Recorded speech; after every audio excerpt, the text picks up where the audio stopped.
Good afternoon. Fade to Black breaking news for this Tuesday, March 19th, 2024. This is all of the news that you need. I'm Jimmy Church. Help support the show. Get yourself a Fade to Black t-shirt. Two shirts, two shirts, two ways to get them. Become a Fade or not.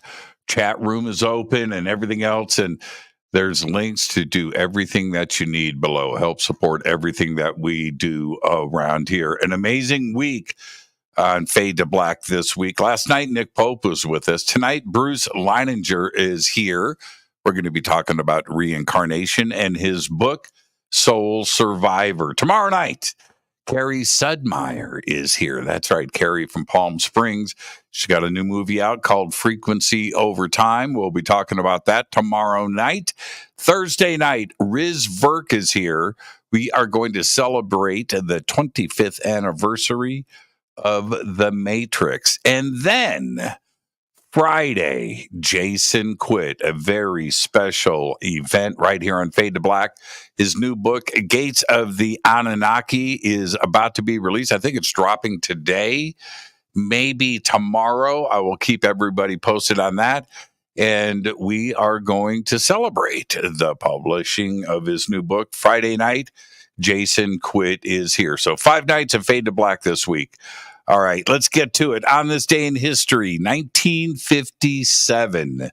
Seems like every year I do this on this day in history. I got to keep the tradition going. With a $1,000 cash deposit against a sale price of $102,500, Elvis Presley agrees to purchase his new home, Graceland, on this day in 1957. $102,000. $1,000 down. Wow. All right. Here's your fader fact.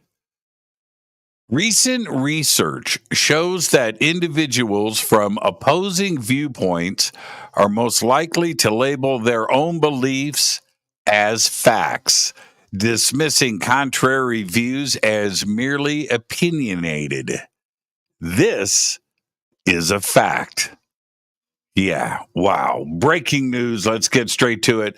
NASA astronaut Thomas Stafford has died at the age of 93. He was the commander of the 1969's Apollo 10, and he died yesterday in Florida, according to the Stafford Air and Space Museum. Wow.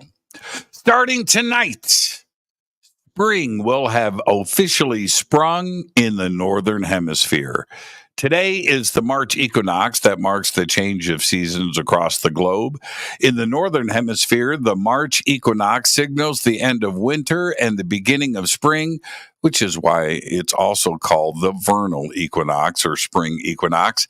In the Southern Hemisphere, today marks the end of summer and the beginning of autumn. Equinox means equal night. That's because on this day, the length of daylight is almost exactly 12 hours in both hemispheres. There you go. What do you say? Happy Equinox Day? Boeing has started fueling up its Starliner capsule ahead of the vehicle's first ever astronaut launch. That mission, called Crew Flight Test CFT, is currently scheduled to launch in early May atop a United Launch Alliance Atlas V rocket from Cape Canaveral Space Force Station on Florida's Atlantic coast. It will send NASA astronauts Sonny Williams and Butch Wilmore to the International Space Station for a roughly 10-day stay. On Monday, March 18th, Boeing announced that it had taken a significant step towards the launch, beginning to load propellant into Starliner, a process that will take about 2 weeks. And that is my gardener. Do you like that? Normally here in the morning. I don't know why he's here during the broadcast. This is the first time for everything. Wow. He's right here. I can see him. NASA welcomed its newest class of next generation Artemis astronauts in a ceremony today at the agency's Johnson Space Center in Houston. The 10 astronaut graduates are now eligible for flight assignments. The agency also announced the opening for the next round of NASA astronaut applications. Selected for training in 2021 from more than 12,000 applicants, they have completed more than 2 hours of required basic training, including spacewalking, robotics, and space station systems. The graduates may be assigned to missions designed for the International Space Station, future commercial space stations, and Artemis campaign missions to the moon in preparation for Mars. A speck of light, object GZ9P3, spotted by the Hubble Space Telescope, is one of the most enormous galaxies in the early universe and one of the oldest galaxies ever discovered. And the finding owes itself to none other than the James Webb Space Telescope.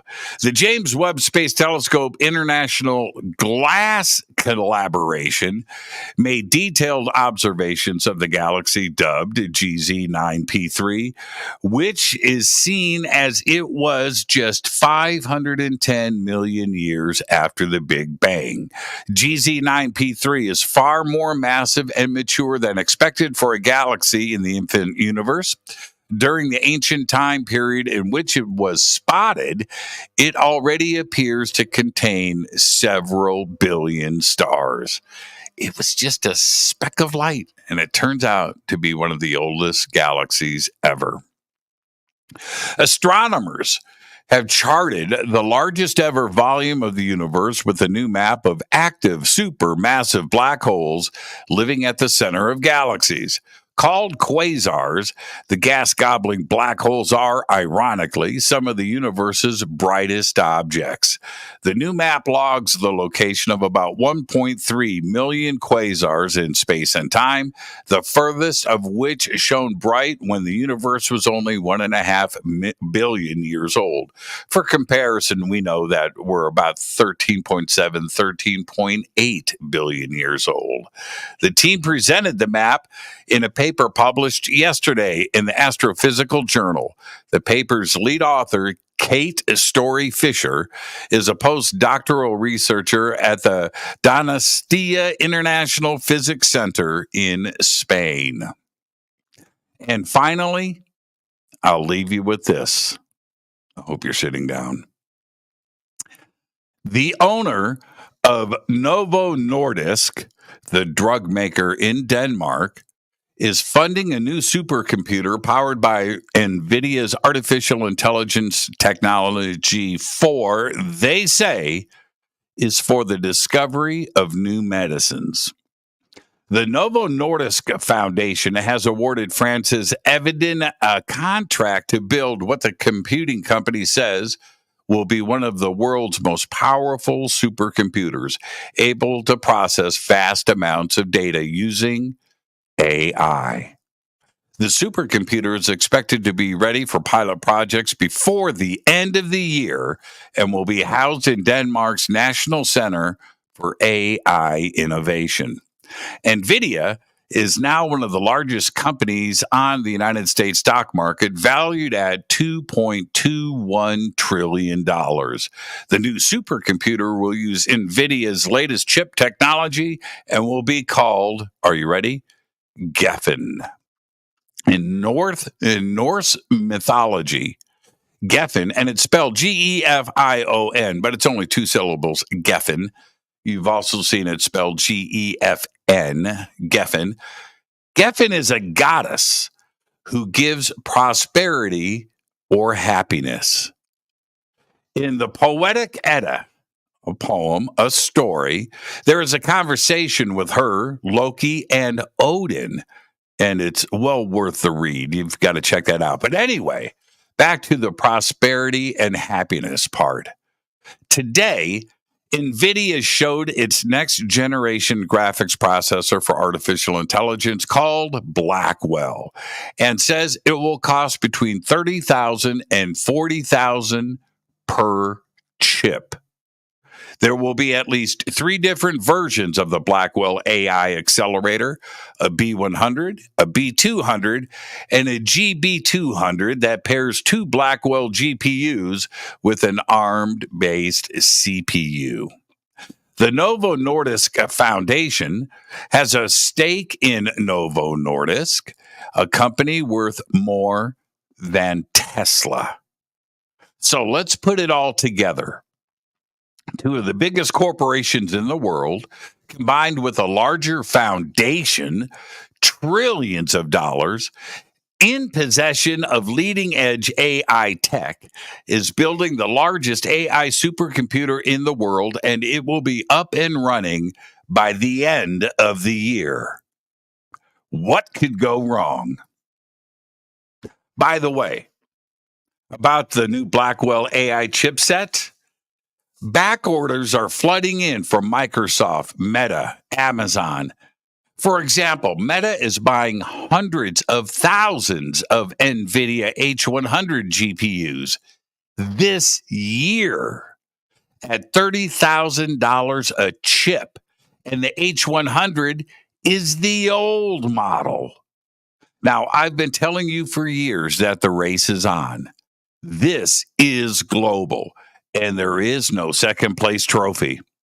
These AI supercomputers are being built faster than I can speak these words to you. It's big money, big power, and total control of everything. That's if you cross the line in first place.